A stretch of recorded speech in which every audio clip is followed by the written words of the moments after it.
Assalamualaikum warahmatullahi wabarakatuh. Bagaimana kabar teman-teman pada hari ini? Semoga selalu dalam keadaan sehat walafiat. Ketemu lagi dengan saya di channel ini, channel yang membahas mengenai masalah hukum serta bagaimana solusinya.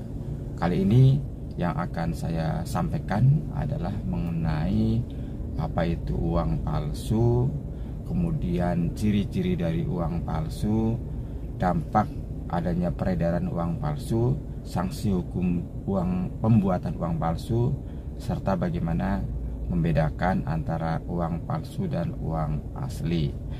Tapi sebelum dilanjut, saya mohon dukungannya untuk like dan subscribe channel ini agar teman-teman tidak ketinggalan informasi-informasi berikutnya dari kami. Terima kasih.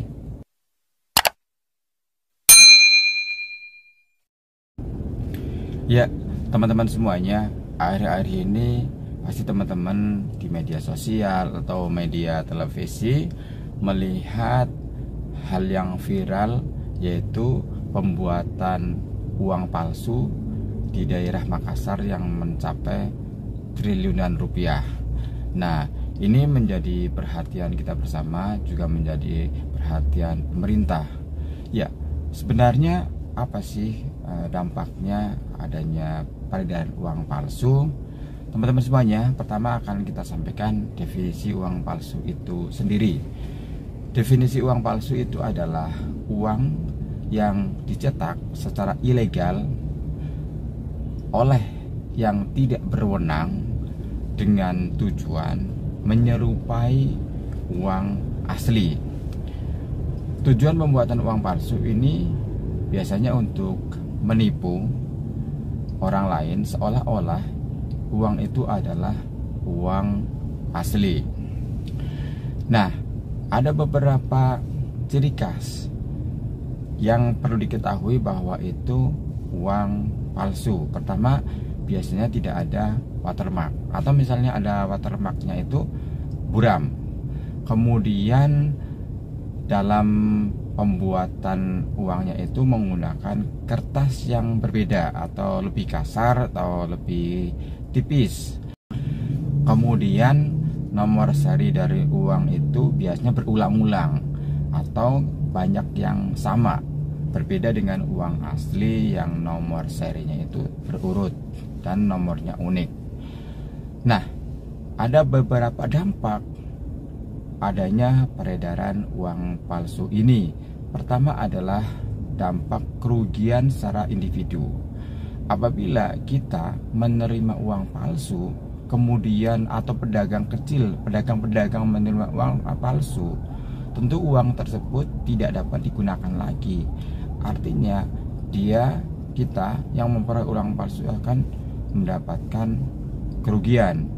Yang kedua, kerugian secara ekonomi atau dampak ekonomi secara nasional, di mana banyaknya uang yang beredar di pasaran ini mengakibatkan inflasi karena tidak sesuai dengan barang yang ada.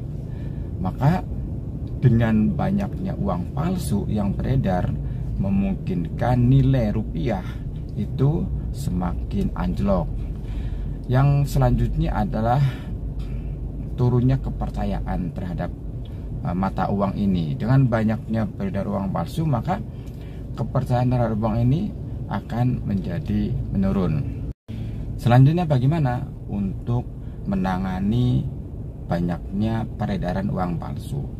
Pertama adalah kita harus mengedukasi kepada masyarakat, yaitu mengedukasi mata uang yang asli dan uang yang palsu.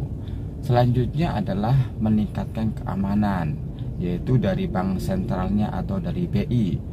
Mungkin bisa ditambahin hologramnya atau ada tinta khusus, terus kemudian kertas khusus yang istilahnya susah dipalsu lah, seperti itu, ataupun yang lainnya.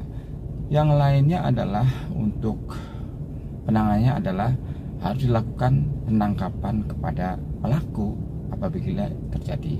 Nah, ada beberapa regulasi atau aturan yang mengatur sanksi dari pembuatan uang palsu, baik pembuatnya, pengedarnya maupun pengguna. Ini ada sanksinya di dalam KUHP maupun di dalam Undang-Undang Nomor 7 Tahun 2011 mengenai mata uang. Sanksi pidana mengenai uang palsu pertama ada di KUHP. Di dalam pasal 245 KUHP dijelaskan barang siapa yang menggunakan atau akan menggunakan uang palsu padahal diketahuinya bahwa uang tersebut adalah uang palsu untuk digunakan sebagaimana mestinya, maka dapat dikenakan sanksi 15 pidana 15 tahun penjara.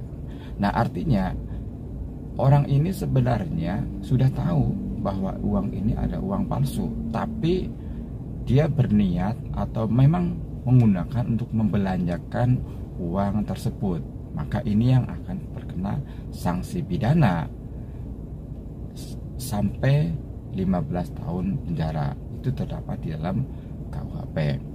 Nah, untuk pembuatan uang palsu di mana terdapat di dalam Undang-Undang Mata Uang di pasal 36 di pasal 36 Undang-Undang Nomor 7 Tahun 2011, sana dijelaskan apabila menggunakan uang palsu atau pembuat uang palsu bisa terkena pidana sampai 10 tahun dan dendanya bisa mencapai 10 miliar rupiah, seperti itu. Ya, kira-kira seperti itu. Jadi beberapa hal yang kita sampaikan tadi semoga sedikit banyak bisa mengedukasi masyarakat. Nah, sekarang terakhir ada beberapa cara untuk membedakan mana yang uang palsu dan mana yang uang asli. Ya, pertama biasanya bisa dilihat dari watermarknya. Watermark yang uang asli itu cerah, sedangkan watermark di uang palsu itu adalah lebih redup. Kemudian dalam pembuatan cetakannya biasanya uang palsu itu kurang rapi atau kurang presisi. Berbeda dengan uang asli itu lebih rapi dan lebih presisi. Kemudian warnanya biasa juga uang palsu itu lebih redup gitu kan, lebih redup. Kemudian lebih mencolok lagi, uang palsu tidak ada benang pengaman. Nah, kemarin yang beredar di Makassar itu agak lebih mendekati asli karena ada pengaman. Tetapi hal-hal yang lain ada yang dibedakan, misalnya uang seri, nomor seri uang palsu itu banyak yang sama, tidak menggunakan nomor-nomor unik. Berbeda dengan uang asli itu tidak ada yang sama, berurut seperti itu. Nah, kemudian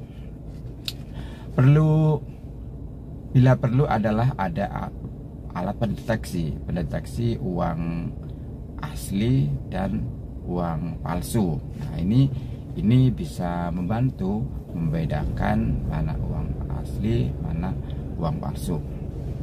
Ya, kira-kira seperti itu yang bisa saya sampaikan. Jadi masyarakat perlu berhati-hati mengenai adanya peredaran uang palsu ini, karena selain merugikan negara juga merugikan diri kita sendiri. Apabila kita mendapatkan uang palsu, itu sudah tidak bisa digunakan lagi untuk pembelian seperti itu. Nah, peran pemerintah juga harus benar-benar memperhatikan hal ini agar masyarakat kecil misalnya gitu, pedagang-pedagang tidak sampai mendapatkan uang palsu. Sosialisasi, edukasi dan lain sebagainya dan lain sebagainya. Terima kasih. Mohon maaf kalau ada kata-kata yang salah. Silahkan kembali like dan subscribe channel ini agar teman-teman tidak ketinggalan informasi berikutnya dari kami. Assalamualaikum warahmatullahi wabarakatuh.